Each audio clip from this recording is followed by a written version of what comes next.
नमस्कार पब्लिक. तर आज असं काही झालं की मला पुण्यावरून अचानक गावी जावं लागले. ज्या गोष्टीसाठी मी एवढ्या रात्रीचं पुण्याहून गावी निघलो, शेवटी तिथे पोहोचलो. मी आणि माझ्या मित्रांनी तिथे हजेरी लावली. तर तर यातली काही खुश होते तर काही निराश होते, कारण आम्ही ज्या गोष्टीसाठी इथे गेलो त्यातले काहींचे झालेले होते तर काहींचे बाकी होते.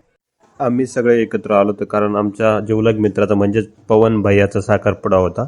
साखरपुडा पार पडला आणि पवन भैया आणि वहिनींना पुढील वाटचालीस शुभेच्छा दिल्या.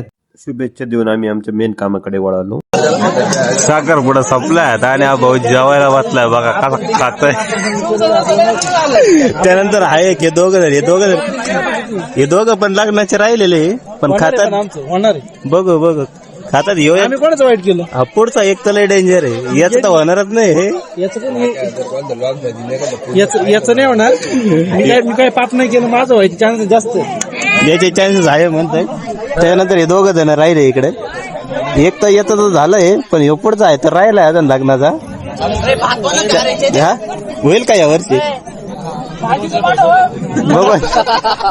देवाच्या भरोश्यावर म्हणते याचं झालेलं आहे समोरच्याचं. जेवण करता करता अजून एक आम्हाला आनंदाची बातमी कळाली की आजच लग्न पण आहे. तर मग पवन भाऊ आणि वहिनींना दोघांना पण नवरी नवरदेवांना मिरवायला घेऊन निघाले. मग डीजे वगैरे फुल राडा धिंगाणा. मग काय पवन भैया आणि वहिनी दोघे पण खूप खुश होते, खूप मजा आली. दोघे पण नाचत होते तर सगळ्यांना बघून आनंद वाटत होता. मग काय फायनली भाऊ मंडपात आणि लग्न सोहळा पूर्ण समाप्त झाला. भाऊ आणि वहिनी एकदम खुश झाले. मग काय शेवटचा एक फोटो काढला आणि आम्ही आमच्या घरी निघालो.